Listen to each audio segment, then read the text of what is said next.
everybody, welcome. I'm Daniel G. Garza, and this is another episode of Put It Together Conversations. Welcome to the show. Want to thank all of the folks watching us on any of the 4 channels on Facebook. Thank you for watching. Please share this with your friends so they can join in the conversation. To our friends on LinkedIn, thank you for joining us. You can also be part of this conversation, and please share it. If you're watching us on Twitter, will you retweet this for us and let other people join in on the show? And if you're watching us on YouTube, thank you. Please scroll down and hit that subscribe button and like the show. That really helps us a whole lot. I want to remind you that Put It Together Conversations is a show about folks. It's about you, where you come from, where you are now, and what your journey's been like. And the idea is to motivate and inspire other people to go after their dreams and goals. So hopefully today's conversation will motivate and inspire you.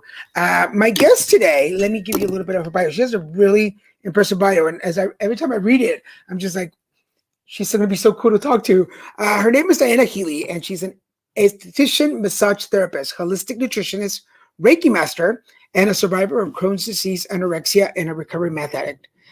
For most of her life, she struggled with really just disturbing views of food, as she starved and gained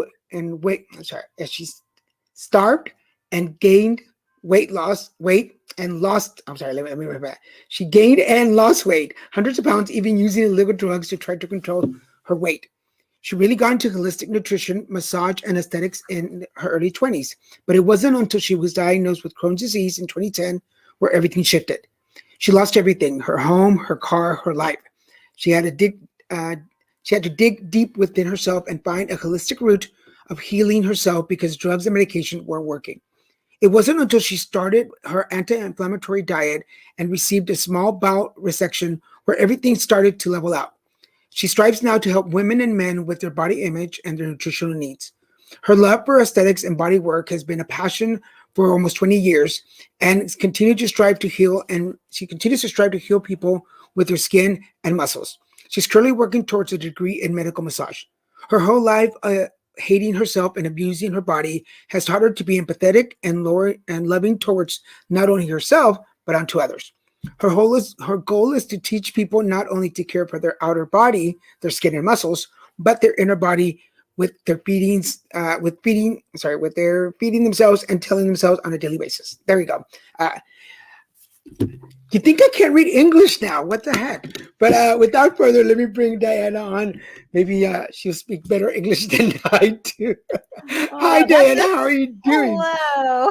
That's questionable. I don't know how great my English will be today either, but fingers crossed. It'll be okay. Maybe between the both of us, we can get a sentence out. How are you doing? Welcome to the show. I'm doing wonderful. Thank you so much for having me. I've heard amazing things, and I have to thank Wayne for bringing us together and connecting us. Cool. Hi, Piper. Welcome back to the show. Glad to have you back. Hi, Piper. Yes, for everybody that's watching, one of my dearest and bestest friends, Richard Wayne Kilgo, who connected us and brought us together. You folks might remember him from when we used to do the Zodiacs show, and he's been in a couple of the panel shows that we used to do in the podcast. So, and hopefully he'll be back soon. We haven't had him on the show in a while, so we have to bring him back. Yes, we must. So thank you for connecting us. And I hope you're watching. If you're not watching, I'm going to judge you harshly tomorrow when I see you. Yeah, same. You have, before we get into the big question, you have such an impressive life. It's just, you know what? I'm not even going to start asking that. I'm going to get into it. Dianna Healy, tell us how you put it together. Okay. Well, first off, thank you for the wonderful introduction. And after you were kind of reading about my bio and where I came from, I'm like, yeah, I kind of have been through a lot. Like, I don't think about it on a daily basis, but it is the truth. I've struggled with quite a bit of things in my life, but from those struggles, it's kind of like the phoenix rising from the ashes, you know? So to answer your question, where did this originate from? Where did my passions come from? It all basically began when I was 11 years old, and I was looking at myself in the mirror and realizing that my body wasn't a child anymore. Like, I was becoming like a young adult, and you start to bud and you start to develop. And I was an awkward, chubby, pimply kid. Not you're cute, like, oh, like, I was using food as comfort, and I was fat, basically. And I didn't like myself. I didn't see myself as beautiful, even though I had wonderful parents and a wonderful supportive group of friends. I berated myself. And I mean, to this day, it's a constant battle of me telling myself that I am worthy and I am beautiful. So I would have to say it was a moment when I was 11 years old when my life journey really started down this nutritional path, because my addiction to food, I mean, really started when I was 8 or 9, you know, Oh wow. coming home from school and eating to feel better, to soothe. I was given food for comfort from my family. You know, if they wanted me to go do something, oh, just get Dianna a Slurpee. She'll do whatever, you know. Oh, you want me to do the laundry? Give me a Snickers. Like, I'll be the happiest person in the world. But from that, it just kind of spiraled to me basically viewing myself as just overweight and not happy. And that quickly turned into a binge eating disorder where I would come home from school and eat myself into oblivion. When I finally did have my first boyfriend, my first real boyfriend, it was an abusive cycle. That abusive cycle with that relationship turned the binge eating into restriction. So it went from binge eating to anorexia. So my relationship with food did not start out very good. It was rather toxic. As I'm listening to you, it's Mhm. because a lot of people would say, well, of course, we're all teenagers. We all go through some angst and but Yeah. it's like teenager angst plus, right? Yeah. Like there's that little extra. Yeah. There's so many different components. Cause I mean, I could have easily blamed it on like, oh, I was abused or this and that. And the truth is I didn't have any of those things.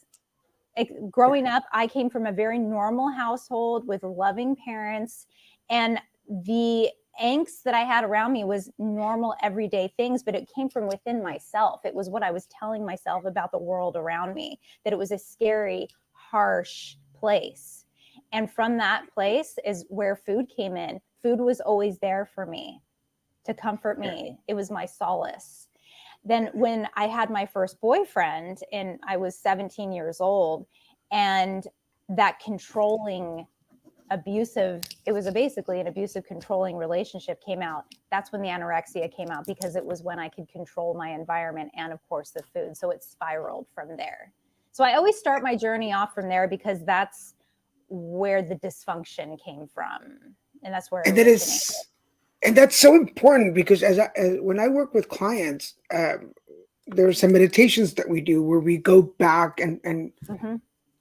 the root chakra, your Yeah. foundation, Yeah. what's printed in there. Because I believe that if we don't take out all the things that we said to ourselves Mm-hmm. and people said to us when we were kids, how can I put this? It's what we start recognizing. It's like, well, my family doesn't really, not that they're abuser or anything, but they don't really lift me up. And then so Mm-hmm. I don't learn how to take flight. So Mm-hmm. that way, that therefore I start seeking people that keep me at that level because now it's comfortable to stay there. Mm-hmm. And Yeah. then the cycle continues. Does that make Yeah. sense? Yeah, it totally makes sense. Completely, 100%. And in my case, I feel like I just didn't have my own self-worth to bring myself up, you know?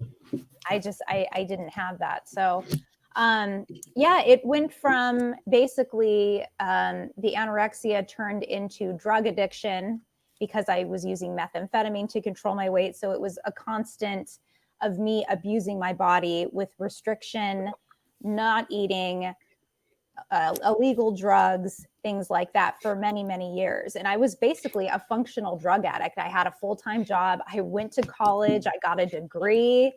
But I was an addict the entire time, living a lie. And it was in 2009, I was married. I got divorced. I was in a horseback riding accident. I had a bankruptcy because of that horseback riding accident. I fractured my ankle so badly. It was almost $100,000 surgery that I couldn't pay for. A little stressful, I would say, a little stressful year, just a little bit. And in 2010 is when the disease came out, the Crohn's disease.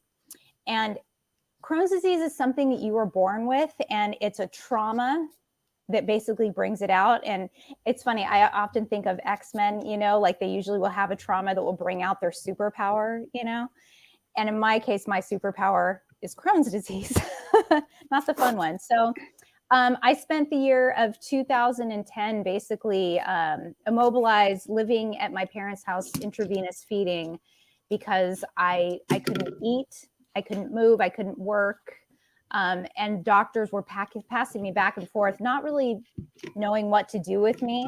So I took the initiative. I found a wonderful doctor after a year of basically suffering.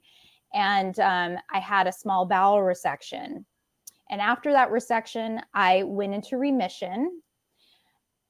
But then they wanted me to be on many, many, many, many different drugs. And the drugs were almost as worse as the disease. I lost my hair, 70% of my hair. I had a rash over my body. Not so good stuff. Gained 40 pounds. But it wasn't until I discovered the anti-inflammatory diet that everything shifted for me. I went gluten-free. I went dairy-free. I limited my soy. I limited red meat. And I started doing yoga and I started meditation, that everything started to shift for me. Every aspect of my life started falling into place. And at this time, I was a massage therapist. I was an esthetician and loving my job. But basically, a component of the anti-inflammatory diet, I kept wanting to bring that out in my life, like bring it to other people, kind of bring awareness to how it had changed me. So that's basically where my journey kind of started from and ended. That's okay. So one thing I know this is going to sound, but one thing that I'm noticing, there's with everything that has happened in your life, and one thing I tell people is like life is like a game of dodgeball. Like, but life is just throwing like random balls at you. Some of them you catch and you win, and some of them they just bonk you on the head. But even through all this, you don't sound angry or bitter. There is this humor to your tone. Yeah. How have you managed to do that? Because in all honesty, I guess I've always had this theory that you can't take life too seriously. You really can't. And I've accepted that through everything that I've been through in my life, that it's just a part of who I am. It's just a part of the journey, a part of my journey. And everybody has a journey. This just happens to be mine, And I love that part of myself. I guess it would be like the dark night of the soul. I don't look at it that way.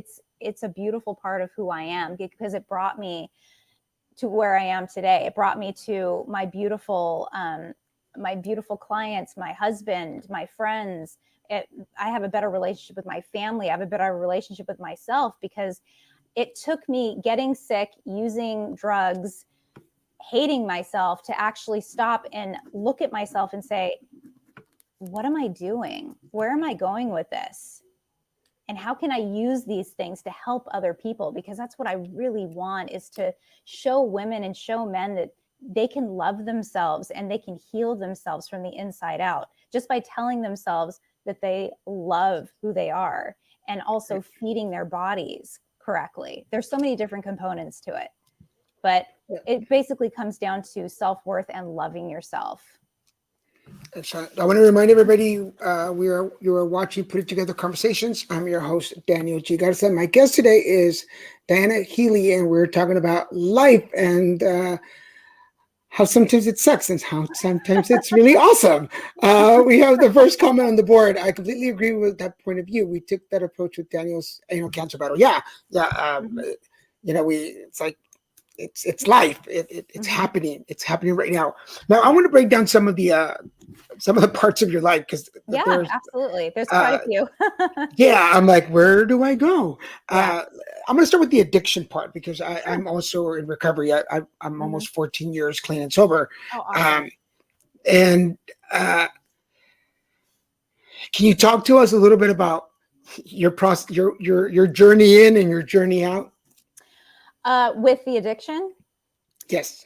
So basically, it started as recreational use, and then I used it to control my weight. So I was a server at Chili's, and that's what she did in Moreno Valley. There wasn't much else to do except for use drugs. I mean, we would go in the bathroom and do a little bump here and there, and it was just all fun and games. But I became basically a functional addict, where I was using like a structured use of methamphetamine every day, you know, to basically stay thin, but also to function and to be awake.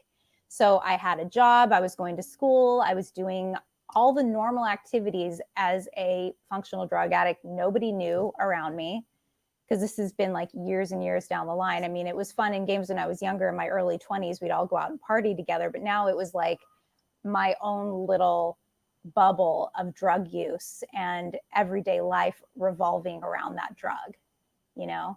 So it went from food addiction to drug addiction, back to food addiction, to compulsive exercise. It was always this repetitive pattern of addiction in my life. And it's probably something that I will always struggle with. There's always something to be addicted to. So when it comes to the methamphetamine, yeah, I know you get it.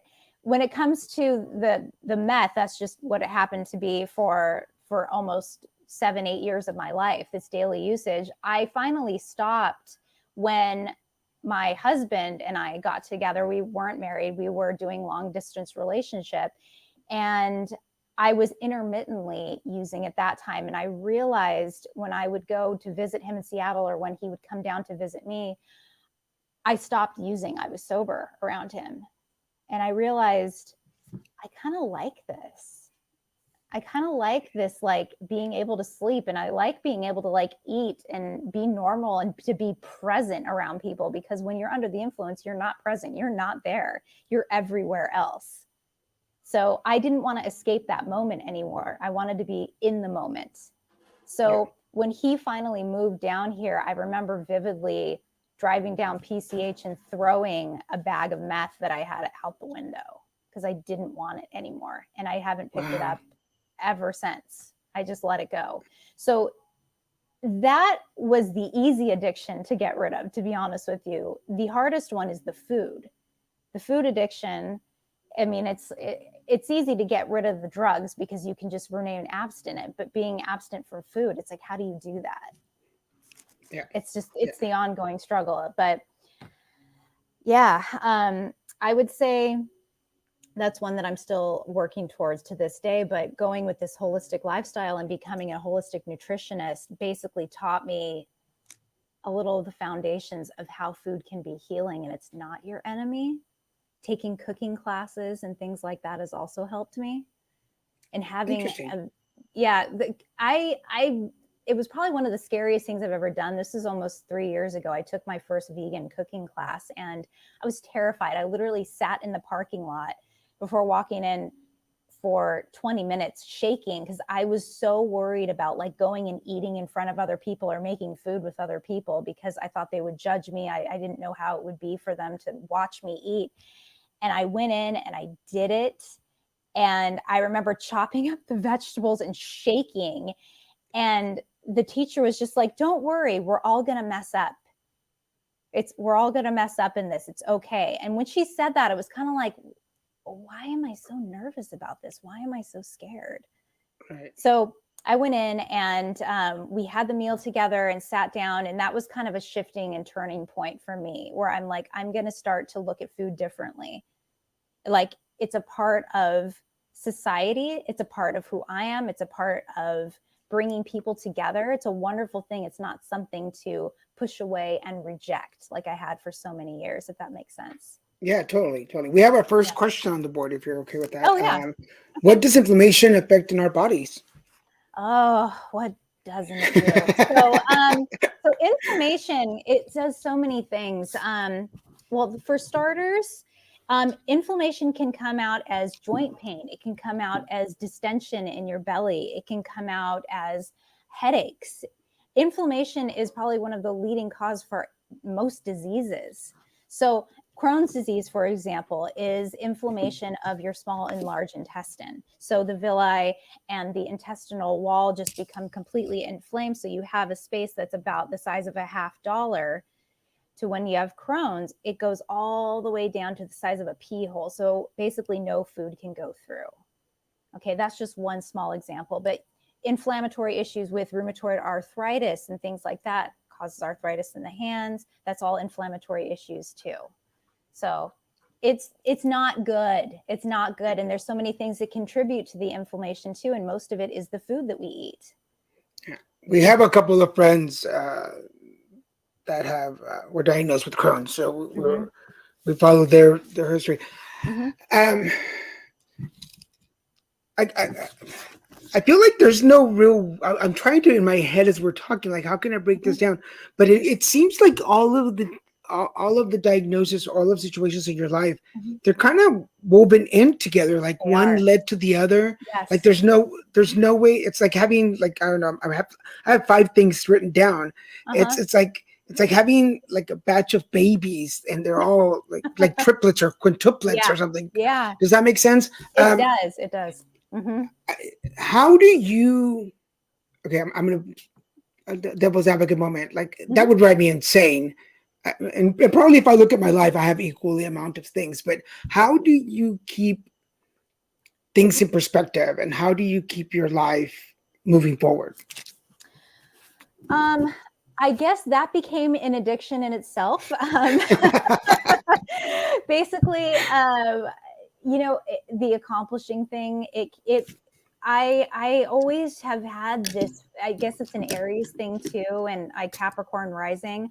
Like I've always had this, like, and you're a Capricorn, so you totally get this. It's that need to achieve, striving to just be bigger and striving to just make my brain bigger, and like I have this thirst for knowledge too.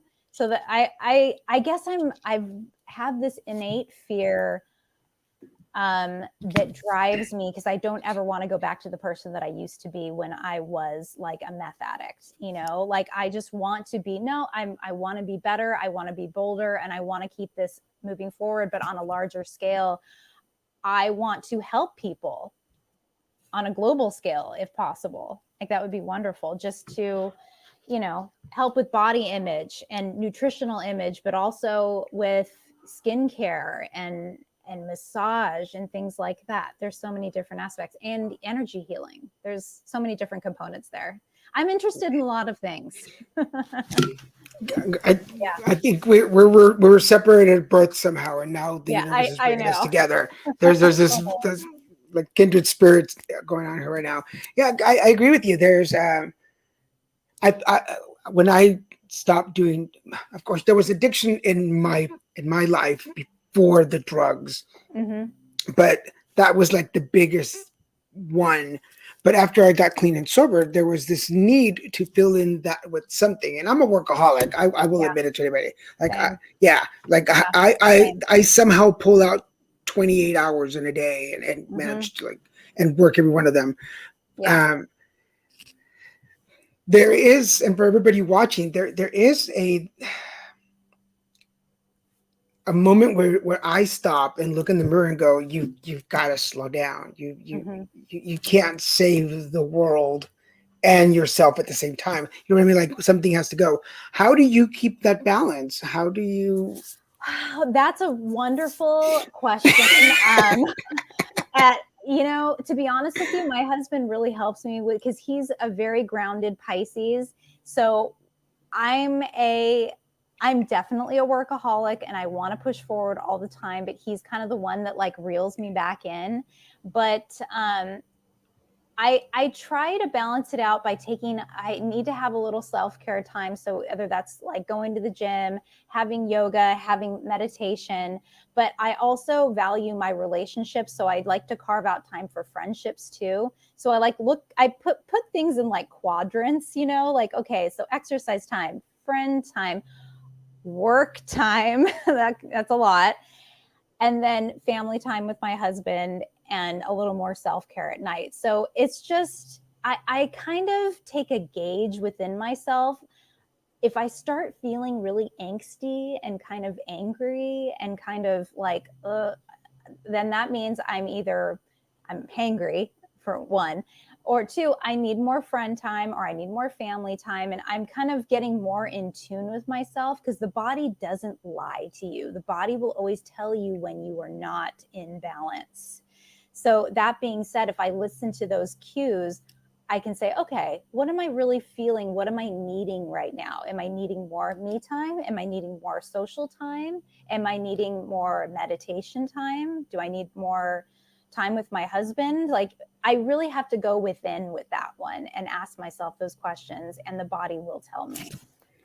Now, another thing we have in common is we're both Reiki masters. Mm-hmm. And how important, because there's a lot of, from what you're talking, there's a lot of facts. You have a lot of facts about the situations or the diagnoses you were in. Mm-hmm.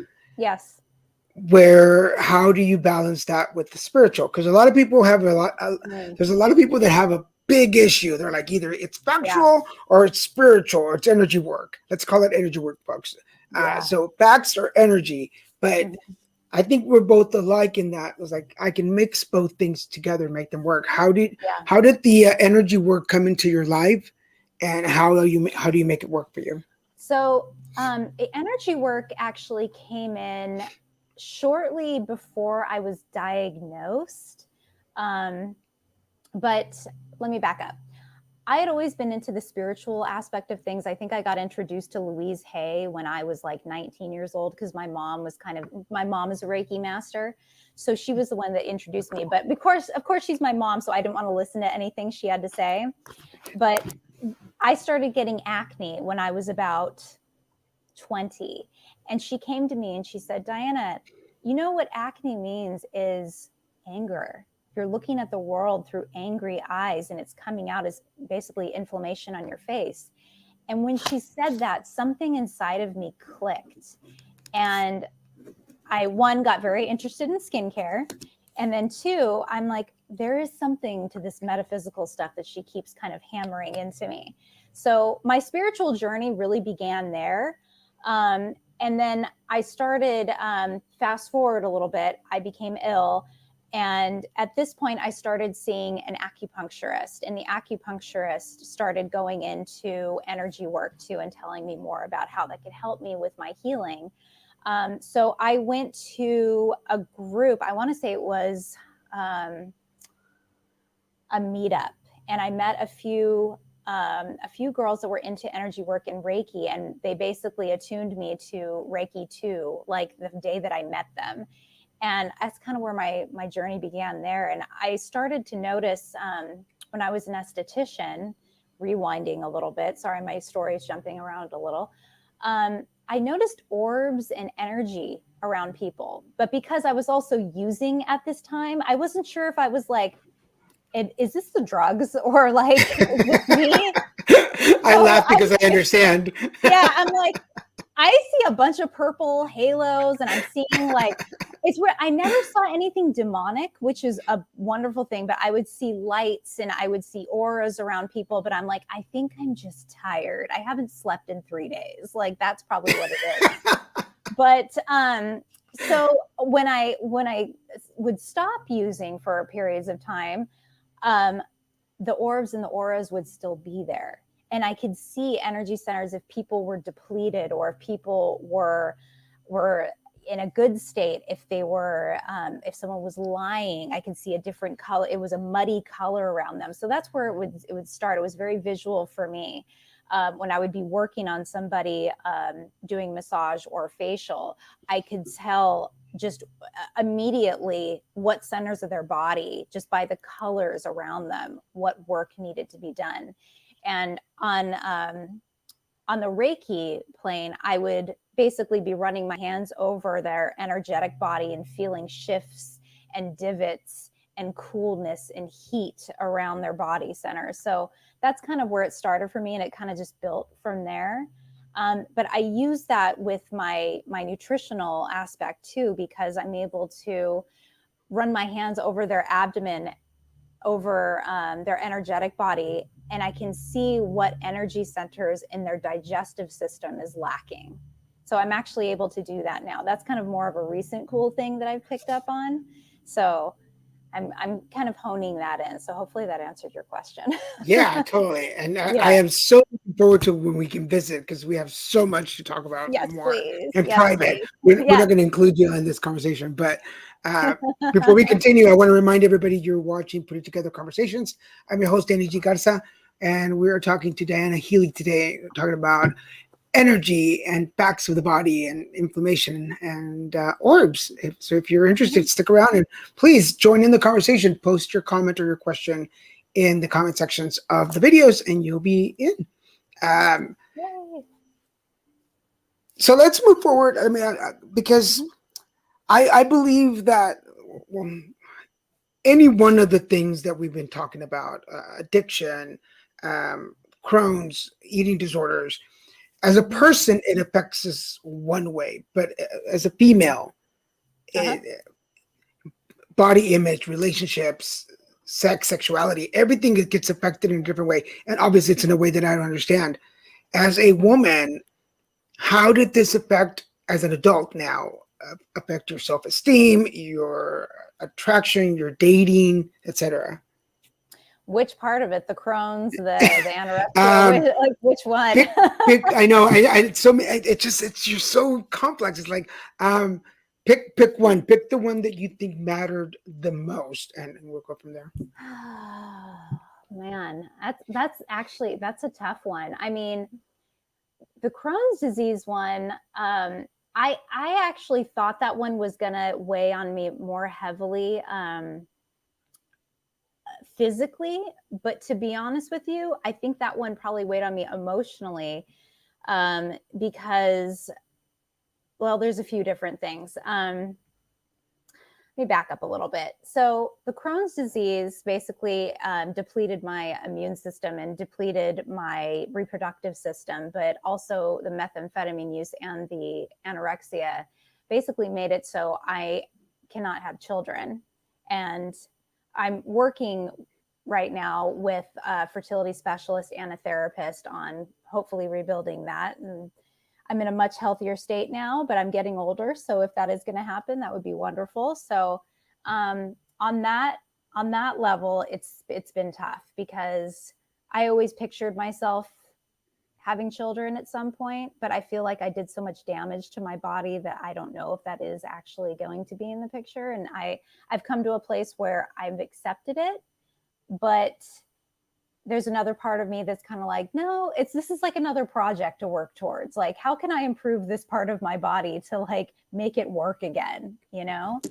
So on that level, it's been a little hard, but yeah, I mean, Crohn's disease, I feel like is so much more accepted now because there's a lot of knowledge now and there's a lot more, I mean, 10 years ago, it was kind of like you just have IBS, you know, like IBS was like the umbrella of all of these intestinal disorders, you know? So now that it's like, okay, we have ulcerative colitis, we have Crohn's disease, and all these inflammatory issues, it's kind of like, okay, it's just another one of those autoimmune disease that like everybody has now. So it's a much more accepted thing. Gotcha. Yeah. But yeah, I feel like as far as accepting myself body image wise, that's a constant battle. It really is. No matter what size I am, no matter if I'm a size 2 or a size 12, I think there's always going to be that little, you know, devil on my shoulder kind of whispering in my ear the negative thoughts. But it's about stopping and saying, I'm not going to listen. That's the eating disorder talking. That's the ED. That's not me. So that's been in itself a journey, and it will continue to be a journey for me, I believe. Well, since you went in that direction, let me, because I'm all over the place. What can I say? yeah, no, it's totally cool. I mean, what better than to have guests that have different doors to open into than not to say for the people that want to come on the show, if you have one story, please come on the show anyway. We'll talk about that. how do you not listen? Because I go through that. Ah, Because yeah, 14 years in, it's a lot easier. It's gotten a hmm, lot easier where it's like, I just don't drink. Like, and then I yeah, think about drugs. I'm like, "Ugh, I don't have the energy to order in. I don't have the yeah, energy to call a dealer. Like, I don't yeah, know, like it's not going to happen. yeah. But how have you, what does that voice sound like and how do you keep that shut? Um, the voice of there are a few voices. I'm like, which voice are we talking about right now? The first one actually that comes into mind when it comes, because there's a few different. The first one is the binge eating one, where it's like if I start to eat something that's like savory and delicious, it's like, no, keep eating, keep eating, keep eating. And I have to stop and say, no, this is where we're going to go. This is what we're going to do. But I'm not going to lie. I don't always succumb to that one. That one's the hard one. But the eating disorder of the anorexia is always when I go past a mirror, like, oh, like look at your cottage cheese, or look at that love handle, or you could really work out this more, or you could enhance this more. And it's like, I'm like, yeah, you know what? I really could. Well, I should do that. Okay. And I'll start listening. Then I'm like, okay, we're going down this destructive path. Like this leads to nowhere good. Like it's not healthy. So it's about stopping and changing the thought and doing something else, basically. So whether it's me eating that extra chocolate cupcake or me staring at myself in the mirror looking at cottage cheese thighs, like I need to stop and do something else. And it's usually going outside, going on a walk, getting into a meditation, calling a friend, getting my mind frame out of that toxic pattern. I have to do it immediately. And it usually, like I just said, involves me walking out the door because I have to get out of the environment that I'm in. Yeah. And I think, and the reason I'm asking you these is because I hope and that people watching the show, because it's such a, there's no more men versus women. I feel like in this day, especially being in lockdown for over a year, we've all started to think more. We have more Yeah. time to think Yeah. and notice ourselves. Mm-hmm. And one of the reasons I'm enjoying doing these shows is not only am I learning, but I hope people are learning that you've had so much time to look at yourself in the mirror and sit there and ponder and wonder and shoulda, woulda, coulda, and what ifs, that we want to make sure that you don't get so far in your head that you start hurting yourself versus helping yourself. Mm-hmm. And I think this is why your message is so important, is that not only did you go through that tunnel, you got out, but you recognize when you're starting to go through it again. And that's really Oh, important. yes. Does that make Yeah, sense? absolutely. Absolutely does. And that's a struggle for, it's a struggle on the daily, but once again, it's the observance and being the watcher of the thoughts, kind of like an Eckhart Tolle type of deal, you know. You need to disassociate yourselves because thoughts aren't, they're not things, they're just thoughts and they can be Right. changed. And that's not Along with reality. that, we have another question on the board. How do you Yeah. overcome the isolation part of your disease, particularly when the world is giving us an excuse to isolate? Such a good question. Oh my gosh. Um, Having a core couple of people that you can turn to, even if it's one person, is really, really key. I started opening up in an eating disorder group years and years ago, and that's when it started for me. I couldn't even come out to my family at that time. Um, so having the group was really, really wonderful. I mean, nowadays there's lots of groups online and things like that, but just having at least one or two people that you can confide in, therapist, group, friend, something, you need to get it out because it's basically taking the power away from the disease. Once you shed light on it, once you say, I'm not going to give you the power, you're taking the power back when you put light on it and you see it for what it really is, and you let everybody know that you're struggling with it. That's when you take the power away. Yeah. If that makes Um, sense. Yeah, totally. I guess even in, I mean, I was a crackhead, and for anybody who knows about it, crack is a very selfish lover, and Hmm. it doesn't want you to hang out with anybody. It's not a social drug. So Hmm. I learned to be alone, and I had to turn the energy that it took to do the drug into energy that would help me be productive, Hmm. which Same. which we were in isolation. I didn't. I'm starting to struggle now, but in the beginning I was like, oh, I get to be alone. Like I've done that. I've got the high. I can do that sober, Yeah. and it really, it's about shifting that energy. Does that make sense to you? Hmm. Yeah, absolutely. Absolutely. Shifting the energy.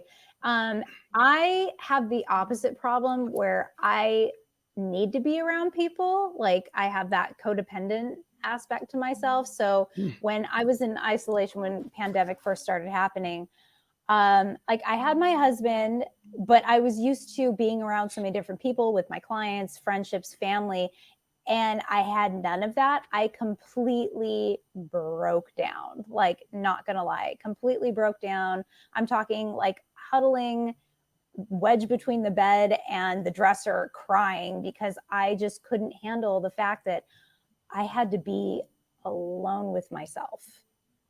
Like, and that really hit home for me. It's like, why is it so hard for me to be alone?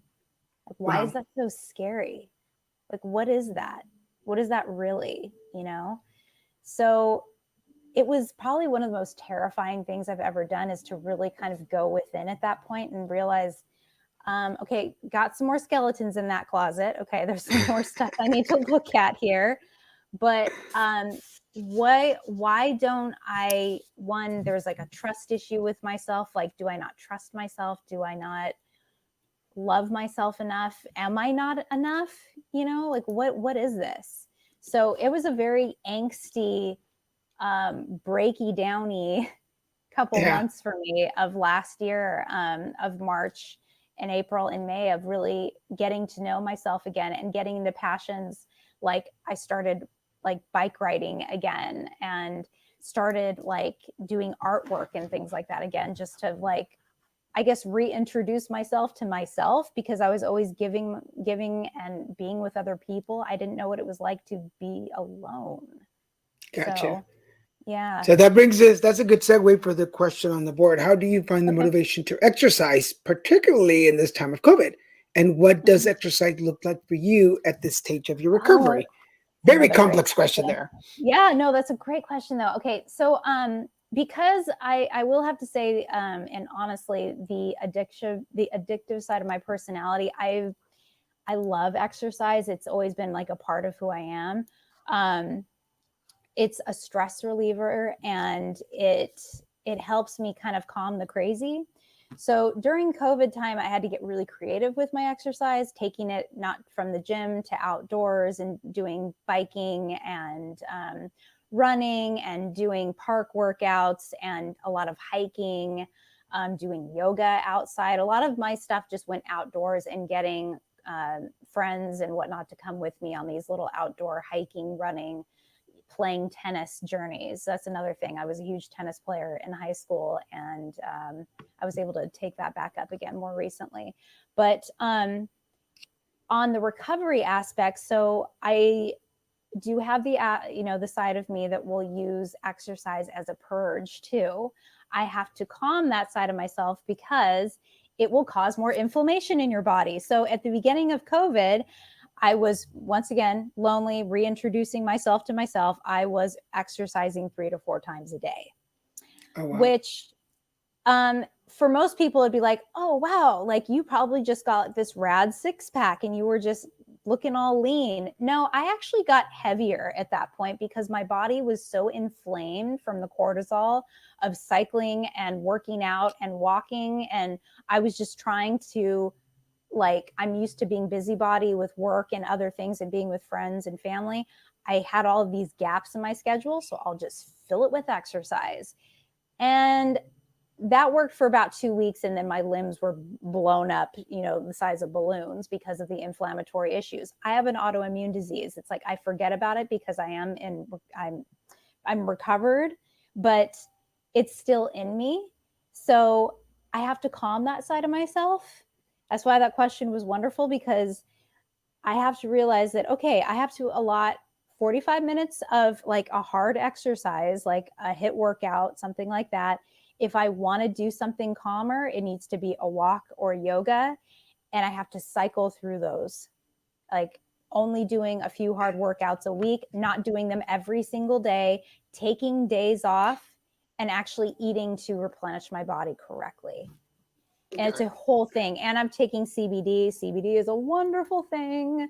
It's great for inflammatory issues. But yeah, I would say definitely cycling through different types of workouts, changing them, making sure you're not doing the same type of workouts every day.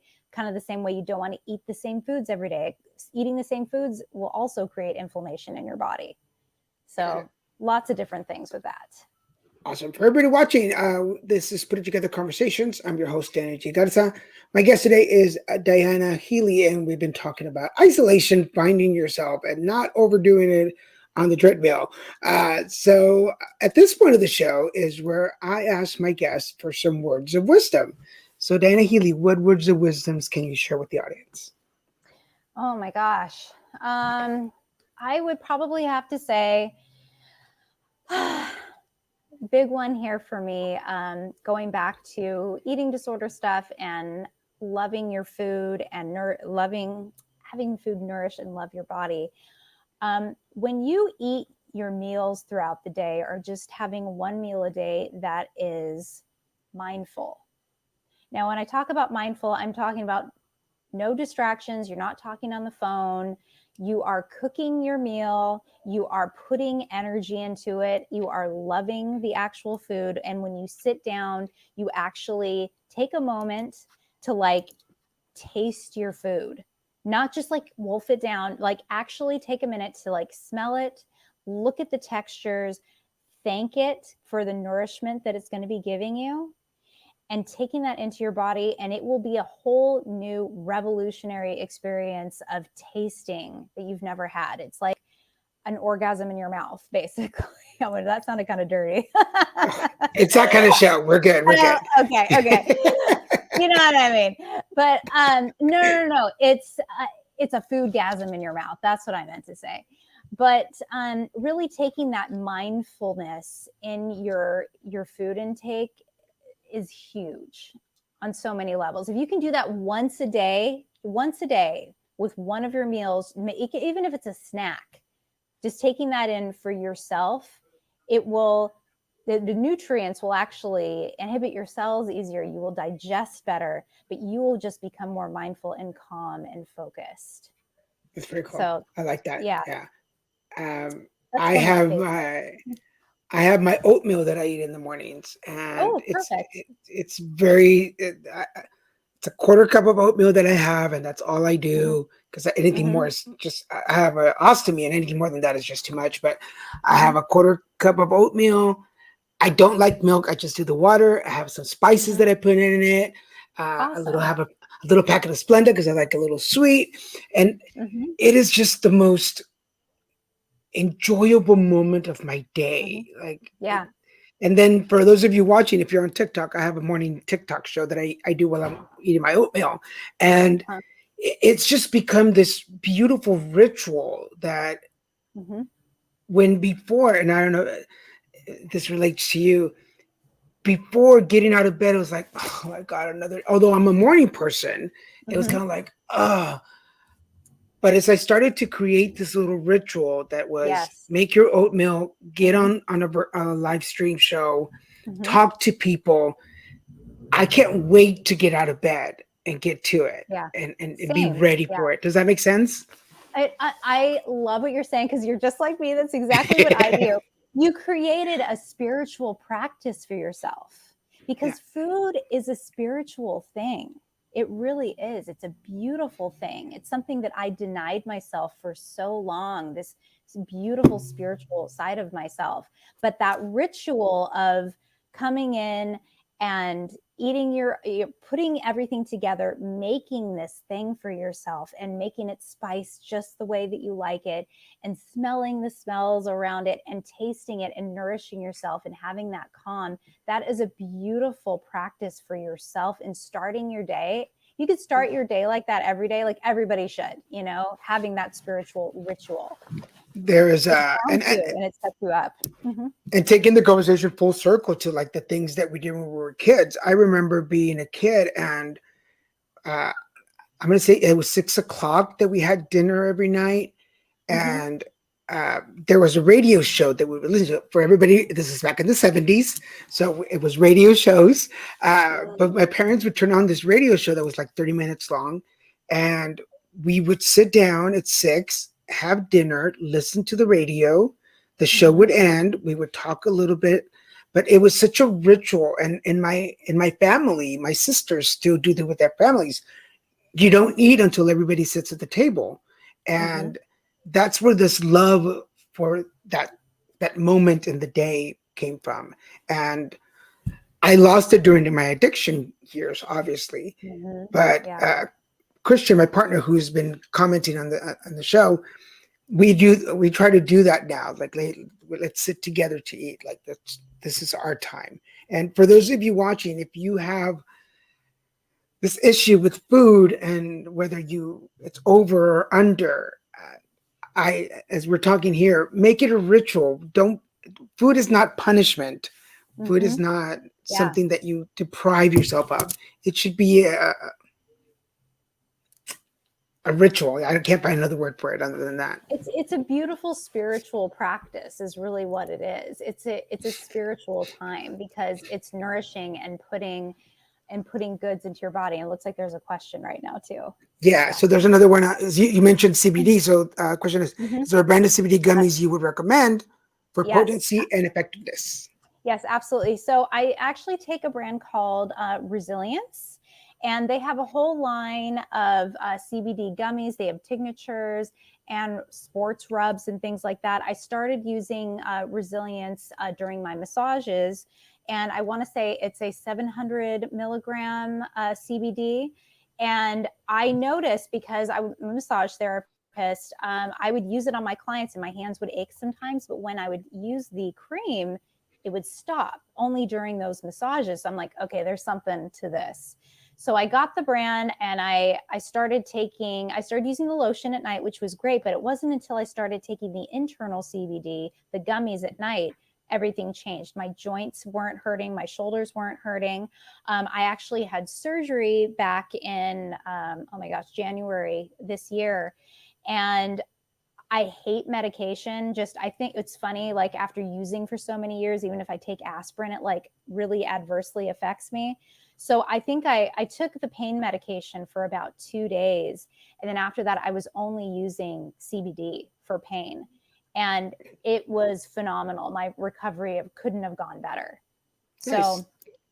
So Resilience. There's another question on the board. Is CBD the same as hemp oil? It is derived from hemp oil. So yes, it is. If it's a full spectrum CBD, there is there's a slight dosage of THC in there. So there's a little bit of that, not enough to like get you high, but I'm so sensitive now that I kind of feel like, ooh, I'm a little dopey right now. But if you want something that is completely clean of the THC, go for a broad spectrum and not a full spectrum CBD.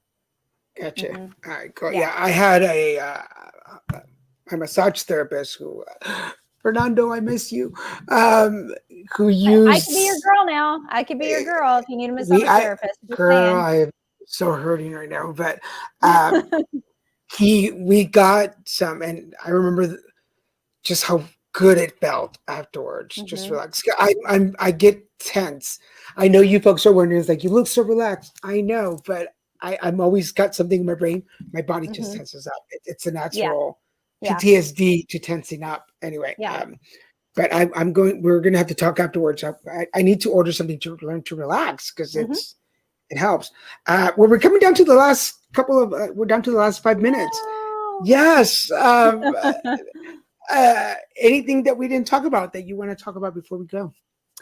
Oh my gosh. There were so many topics brought up. It's like it was a whirlwind almost. But Okay. one thing I will say is going back to food and nutrition, realizing that food is not the enemy, it is your friend. And taking cooking classes, I think, is probably one of the first steps to actually, I think everybody should take a cooking class. It's just, it really, really helps. It's great for nutritional aspect, but it's great for a bonding experience.